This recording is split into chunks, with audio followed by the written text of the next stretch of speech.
যে ছাত্র শিবির করার কারণে যে সততা এবং ইমানদারিত্ব তৈরি হয়, এটা অসাধারণ। গত 2-3 দিন আগে আমার জগন্নাথ বিশ্ববিদ্যালয়ের একজন সিনিয়র প্রফেসর ম্যাডাম, তো ম্যাডাম আমাকে বলতেছে যে সাদিককে আমি দিকে খেয়াল করছো? বললাম কি স্যার, কি আপা?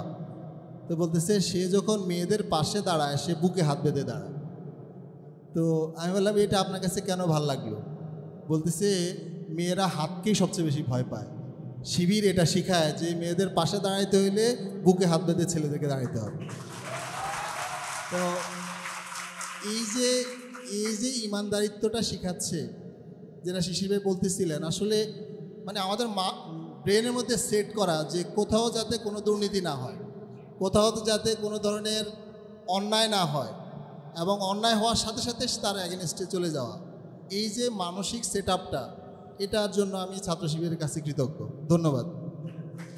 জি ধন্যবাদ। ফার্স্ট হয়েছে তো অসুবিধা তো হয় নাই, সে নিজেও ফার্স্ট হয়েছে, সে তো এখন বিশ্ববিদ্যালয় সেক্রেটারি। তো একটা অসুবিধা হয়েছে, আমার বড় মেয়ে আমাকে জিজ্ঞেস করছে, বাবা সবাই যে বটতলায় আড্ডা দেয় তুমি আড্ডা দিছো কিনা? আমি বলছি মা আমি আড্ডা দেওয়ার সময়টা পাই নাই, মানে বটতলায় বসে বসে আড্ডা দেওয়ার সময়টা পাই নাই, কিন্তু তার বাকি সব কাজই করছি, পড়ার সময় পড়েছি, অন্য সব কাজ হয়েছে, কিন্তু টাইমটা ইফেক্টিভলি ব্যবহার করার ব্যাপার ছিল। আমার তো প্রচুর কাজের চাপ, ফলে আমাকে 4 ঘন্টা পড়তে হবে, এই ব্যাপারে কোনো কনসিডারেশন নেই। 4 ঘন্টা পড়ার পরে বাকি কাজগুলো করেছি, ফলে রেজাল্ট ভালো করার ক্ষেত্রে অসুবিধা হয় নাই। আমাদের সাথে গালিব ভাই আমাদের কমিটির সভাপতি ছিলেন, গালিব ভাই ফার্স্ট হইলেন, আমিও ফার্স্ট হইলেন। তো বিষয়টা হচ্ছে আমাদের ওই শিশির ভাইয়ের পরেই কমিটি, সেখানে সেক্রেটারিয়েট মেম্বারের মধ্যে 4-5 জন ফার্স্ট হয়েছে ডিপার্টমেন্ট। তো ব্যাপারটা হচ্ছে কি যে টাইমটাকে পারফেক্টলি ইউজ করার জন্য শিবির যে মোটিভেশনটা দেয়, একজন হিউম্যানকে হিউম্যান রিসোর্সে পরিণত করে, ফলে তার পক্ষে এটা ম্যানেজ করা সম্ভব হয়। এই আড্ডাবাজি করে না দেখে শিবিরের লোকদেরকে বলে এদের হার্ট নেই, এদের হার্টলেস, আর যন্ত্রের মতো রোবটিক, যায় তো যাই, কাজ করে তো করি, কলা ভবনে বসে যে একটু বাদাম খাইব আর আড্ডা দিব, এই সময় তাদের নাই। এই জন্য they do not have any heart. মানুষ আছে, অন্তর নাই। না, অন্তর আছে, অন্তর না থাকে, অন্তর আছে। যে আশা করি আমরা উত্তর পেয়েছি। আজকের আয়োজনে একটা বড় সংখ্যক উপস্থিতি আমরা দেখতে পাচ্ছি আমাদের ফিমেল অডিয়েন্স। তারা প্রশ্ন করেছেন যে বাংলাদেশে কেরিয়ার গঠনের ক্ষেত্রে অনেক বেশি বাধার সম্মুখীন হতে হয় তাদের, যেটা তাদেরকে আগে থেকে অনেক বেশি পিছিয়ে রাখে। গ্লাস সিলিংয়ের কথা আমরা শুনেছি। তো ঠিক এই জায়গা থেকে তাদের জন্য আসলে কি করা উচিত, যেটা তাদেরকে যতটুকু পিছিয়ে রাখে সেই জায়গা থেকে এগিয়ে দিবে, এবং পাশাপাশি আরও অন্যান্য আর্থসামাজিক কিছু বিষয় রয়েছে, কিছু চিন্তা রয়েছে, তো সেগুলোকে আসলে তারা কিভাবে ডিল করতে পারবেন, এই প্রশ্ন নিয়ে যাচ্ছি ডক্টর জুবায়ের ইহসান স্যারের কাছে। নারীদের কেরিয়ারের বিষয়ে, মেয়েদের কেরিয়ারের বিষয়ে আমার মনে হয় সরকারি পলিসির দিক থেকে কোনো এখানে নেতিবাচক বা নেগেটিভ কোনো বিষয় নেই, কিন্তু আমাদের যেটা আপনি ঠিক বললেন যে আর্থসামাজিক বাস্তবতা, সেটা পরিবারের দিক থেকে হয়, অনেক সময় সামাজিক প্রতিবন্ধকতা, এগুলো থেকে আসে যে তাদের কেরিয়ারের বিষয়টা বাধা সৃষ্টি হয় নানা ক্ষেত্রে। কিন্তু স্টেট পলিসিতে আমার মনে হয় কোনো বৈষম্য নেই যেখানে নারীদেরকে পিছিয়ে রাখা হয়।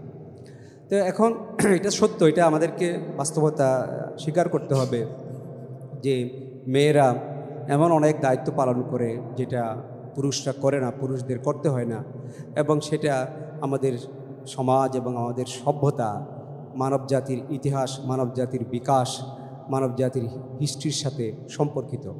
তো সেই দৃষ্টিকোণে রাষ্ট্রের যেমন, সমাজের যেমন মেয়েদের প্রতি দায়িত্ব পালন করা উচিত, মনোযোগী হওয়া উচিত, তেমনি মেয়েদেরও নিজেদের কেরিয়ার বাছাই করার ক্ষেত্রে সাবধান থাকা উচিত বা সতর্ক থাকা উচিত, কিংবা এমনভাবে সেটি তাদের বাছাই করা উচিত যেটি তাদের যে দায়িত্ব পালন, তাদের যে মন মানসিকতা, এগুলোর সাথে সঙ্গতিপূর্ণ হয়। তাহলে আমার ধারণা তাদের কেরিয়ারের যাত্রাটি মসৃণ হবে। বাকি যে বিষয়টা, যে পারিবারিক এবং সামাজিক যে প্রতিবন্ধকতাগুলো রয়েছে, সেগুলো তো আর সহজে বা একদিনে পরিবর্তন হওয়ার বিষয় নয়। এগুলির জন্য সবারই কাজ করা উচিত, যাতে এই প্রতিবন্ধকতা দূর হয় এবং মেয়েদের ক্যারিয়ারের বিষয়ে, তাদের কর্মক্ষেত্রে গমন এবং সেই কর্মক্ষেত্রের পরিবেশের বিষয়ে সবার মধ্যে একটা ইতিবাচক মনোভাব তৈরি হয়। কিন্তু মেয়েদেরকে তাদের যে রুচি অভিরুচি, তাদের যে প্রকৃতি বা সমাজ সভ্যতার প্রতি তাদের যে দায়িত্ব, সেটিকে বিবেচনায় রেখে উপযুক্ত ক্যারিয়ারের প্রতি মনোযোগী হতে হবে, আমি যা মনে করি। জি, ধন্যবাদ। আশা করি আমরা উত্তর পেয়েছি।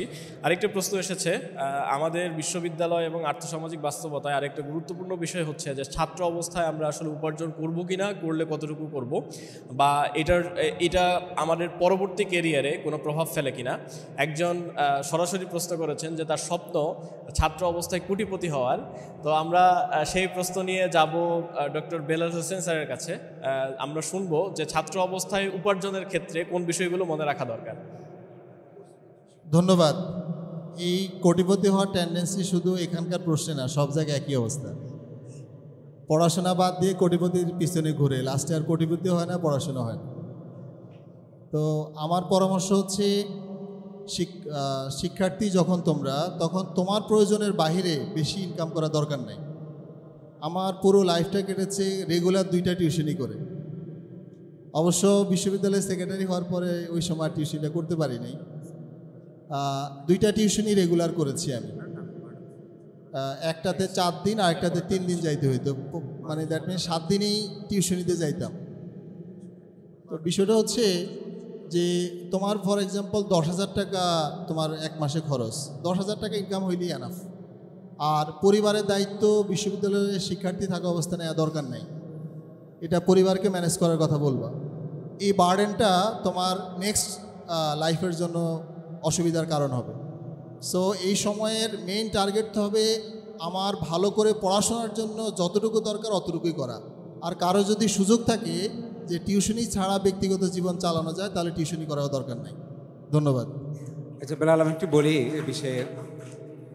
টিউশনি করার ফজিলত আছে। তো একটা হচ্ছে যেটা কিছু টাকা পয়সা উপার্জন হয়, যদি পরিবার থেকে খরচ পাওয়াও যায়, নিজের খরচে চললো অসুবিধা কি, যদি সুযোগ আসে। দ্বিতীয় যে সুবিধাটা হয় সেটা হলো যে তোমরা যে বলো বিসিএস, এই টিউশনি বিসিএসের জন্য খুব সহায়ক হয়। কারণ ও যদি এসএসসি লেভেলের কাউকে গণিত পড়ায় কিংবা ইংরেজি পড়ায়, তাহলে বিসিএসের জন্য এই 2 বিষয়ে তাকে আলাদা প্রস্তুতি, এমনকি সামাজিক বিজ্ঞানের যদি পড়ায় বা বাংলাও যদি পড়ায়, বিসিএসের জন্য এই বিষয়গুলিতে আলাদা আর প্রস্তুতি নেওয়ার প্রয়োজন হয় না। এটা উপকারে। কিন্তু ক্ষতি যেটা হয়, আমি কয়েকজন শিক্ষার্থীকে দেখে বলছি, আমার বাসায় একজন সায়েন্সের স্টুডেন্ট পড়াতো। টিউশনি করতে করতে সে দেখতে পেল যে সে খুব পপুলার টিচার, তার অনেক চাহিদা, তার সুনাম। ফলে সে এমনভাবে টিউশনিতে ব্যস্ত হয়ে পড়ল, সে একজন প্রতিশ্রুতিশীল শিক্ষার্থী ছিল, তার রেজাল্ট ভালো ছিল, কিন্তু পরবর্তীতে 3rd ইয়ার 4th ইয়ার গিয়ে তার রেজাল্টটা খারাপ হয়েছে। সুতরাং এখানে আত্মনিয়ন্ত্রণ করার খুব প্রয়োজন। টিউশনি করার 2টা উপকারিতা, একটা হলো টাকা পয়সা উপার্জন হয়, আর একটা হলো যে নিজের যে বিসিএসের প্রস্তুতি সেটাও আংশিকভাবে সম্পন্ন হয়। কিন্তু খুব খেয়াল রাখতে হবে এই লোভে যেন নিজের একাডেমিক পড়াশোনা ক্ষতিগ্রস্ত না হয়। যদি নিয়ন্ত্রণের মাধ্যমে, আত্মনিয়ন্ত্রণের মাধ্যমে এটা সম্ভব হয়, ভালো ছাত্র অবস্থায় অর্থ উপার্জন। জি, আশা করি আমরা উত্তর পেয়েছি।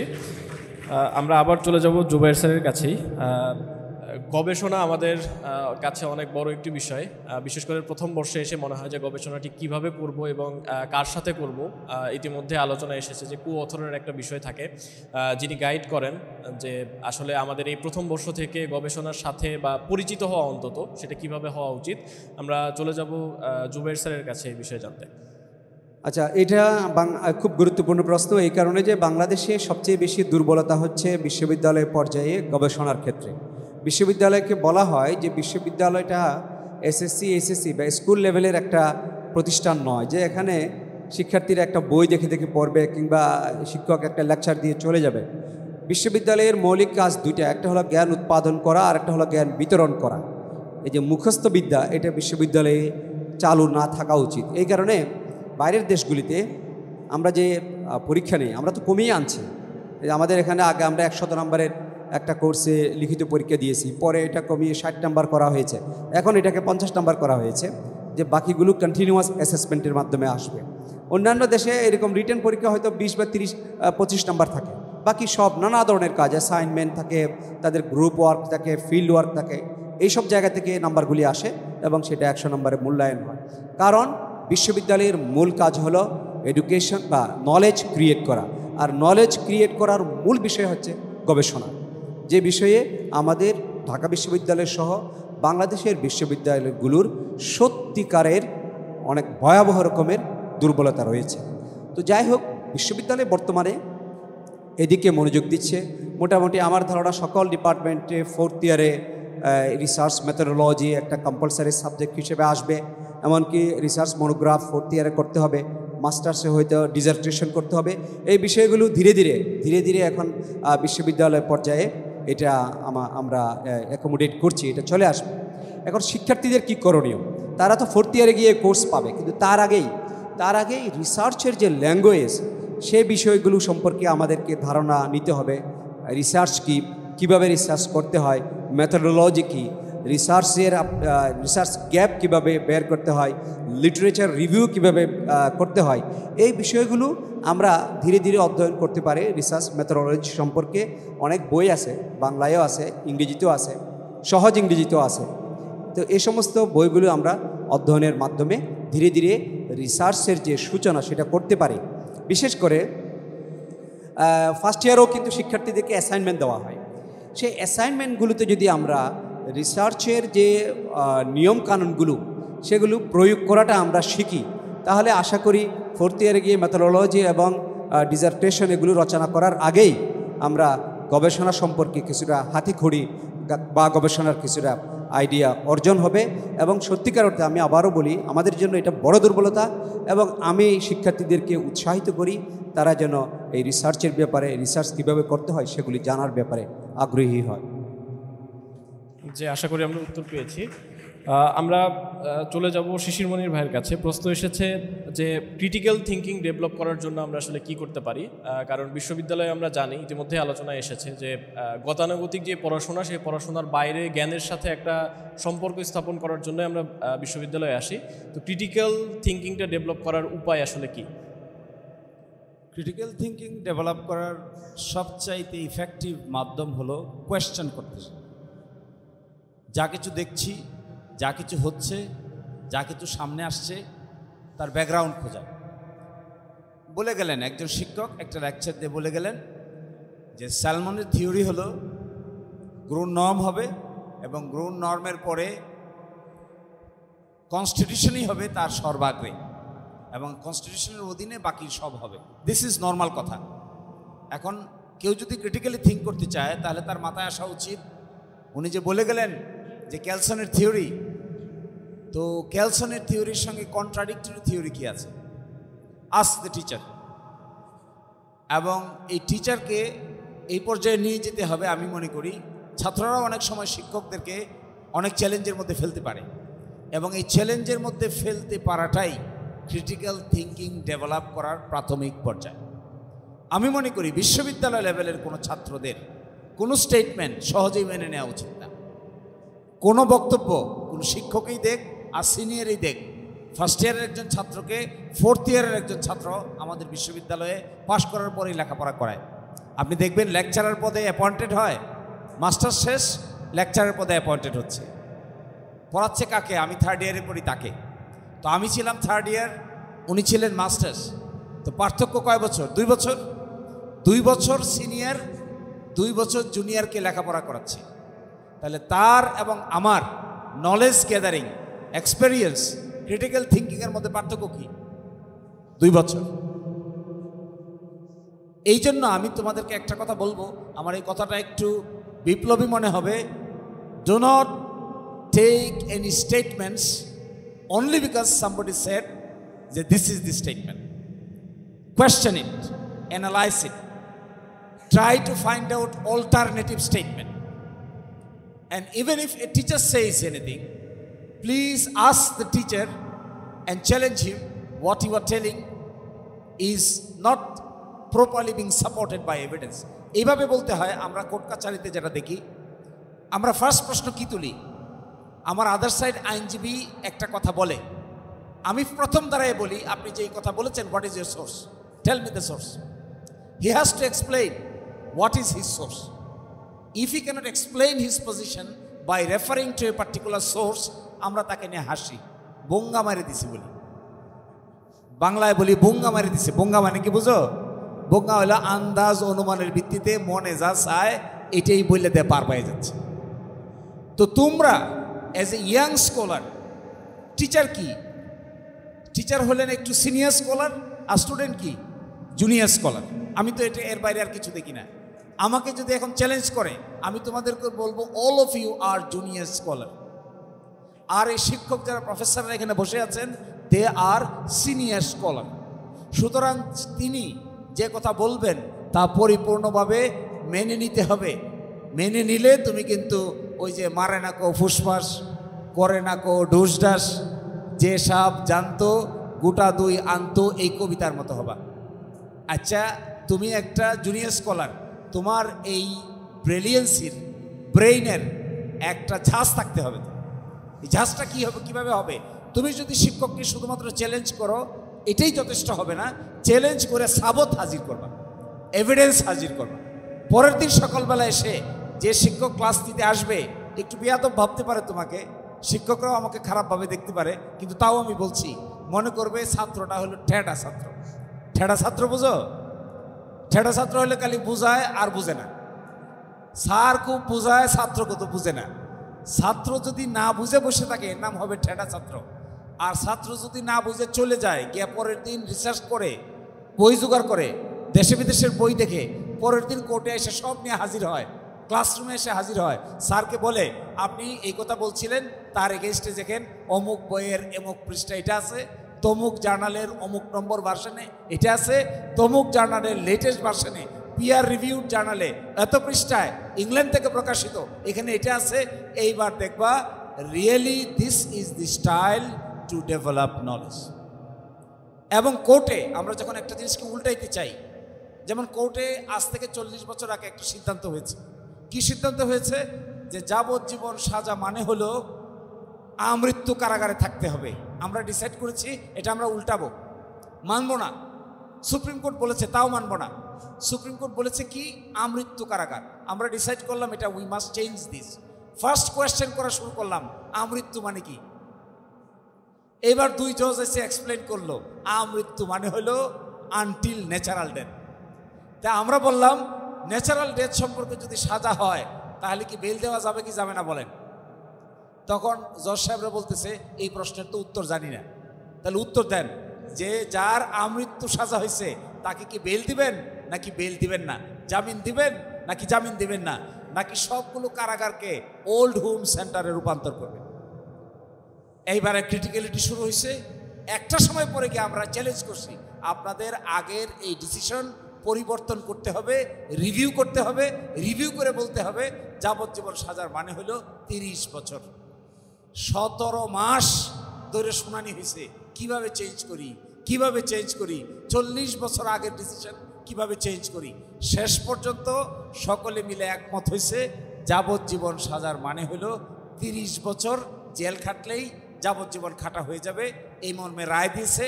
বাংলাদেশের অতীতের আইন চেঞ্জ করে নতুন আইন যাত্রা শুরু করেছে। এই জন্য চ্যালেঞ্জ করতে না পারলে জ্ঞান ডেভেলপ করবে না।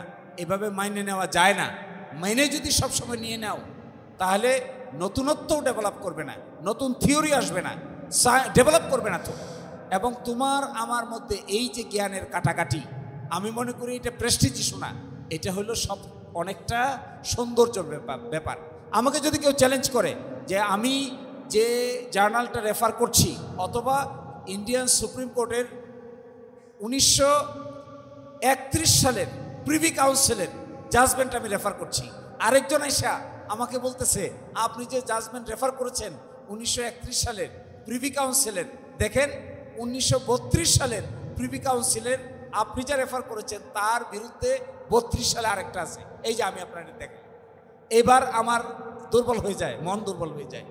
এই যে কাটাকাটি, আরবিতে যেটাকে বলে, স্যার ভালো বলতে পারবেন, আরবির যে কোরআন শরীফের হুকুমগুলা কাটাকাটি করে কে জানে। অর্থাৎ আগে একটা হুকুম হয়েছিল, পরে এটা চেঞ্জ হয়েছে, এরপরে আবার চেঞ্জ হয়েছে, এরপর নাসিক মানসুক বলে। এই নাসিক মানসুকের জ্ঞান যার আছে আরবিতে, আমার ধারণা তিনি খুব শক্ত আলেম। আমাদের সুপ্রিম কোর্টে বলা হয় নজির যে ভালো জানে, অর্থাৎ 1931 সালের একটা, 32 সালে উল্টাটা, 56 সালে এটা দুইটা মিক্স করে মাঝখানে একটা, 73 সালে এসে সব চেঞ্জ করে নতুন ধারণা, 86 সালে এসে বলছে এই তাত্ত্বিকের কোনো দরকার নাই, 90 সালে বলছে এই আইন রিপিল হয়ে গেছে, 2025 সালে এসে বলছে আমরা আইনকে নতুন করে গঠন করতে হবে। এই সিকোয়েন্সটা যে জানে তাদের নলেজটা পাকাপোক্ত, আর এই সিকোয়েন্সটা যে জানবে না তাদের নলেজটা পাকাপোক্ত হবে না। So I am requesting my dear younger brothers and sisters, try to question the status quo, do not always obey with the status quo, break the status quo. এটাই হলো মূল পারপাস। আশা করি আমরা উত্তর পেয়েছি। একটু আমি এটা একটু বলতেছি, ক্রিটিক্যাল থিঙ্কিংয়ের বিষয়টা এখন খুব গুরুত্বপূর্ণ, বিশেষ করে জবের ক্ষেত্রে। ইন্টারন্যাশনাল কোনো মাল্টিন্যাশনাল কোম্পানিতে যদি চাকরি পাইতে হয়, ক্রিটিক্যাল থিঙ্কিং খুব গুরুত্বপূর্ণ। এই লাইনে প্রশ্ন